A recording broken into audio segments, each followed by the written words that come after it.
চারদিকে এক অদ্ভুত শান্ত পরিবেশ, আকাশ ভরা তারা আর পূর্ণিমার নরম আলো। গ্রামের এক কিশোর মাহিম, তার মনে আজ অনেক প্রশ্ন। সবে কদর কি, কিভাবে নামাজ পড়তে হয়, কিভাবে আল্লাহর কাছে দোয়া করতে হয়।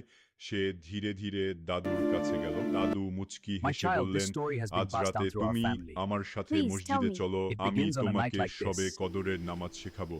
গভীর রাত, মাহিম আর তার দাদু হাঁটছে মসজিদের দিকে। দূরে মসজিদের আলো যেন তাদের ডাকছে।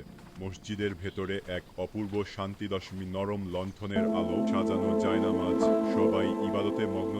দাদু বললেন, 2 রাকাত করে নফল নামাজ পড়বে, যত পারো বেশি পড়বে, মনোযোগ দিয়ে সূরা পড়বে, আর নামাজ শেষে বেশি বেশি দোয়া করবে। রায়হান নামাজে দাঁড়াল, রুকু, সিজদা, তার চোখে যেন পানি চলে এলো।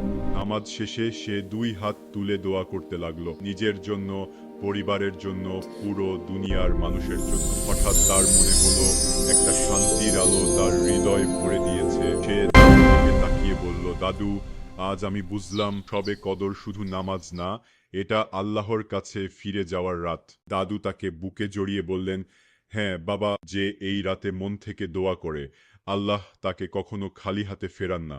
সেই রাতের পর থেকে মাহিম প্রতি বছর সবে কদরের অপেক্ষায় থাকে। হয়তো এই রাতই হতে পারে তোমার জীবনের সবচেয়ে সুন্দর রাত।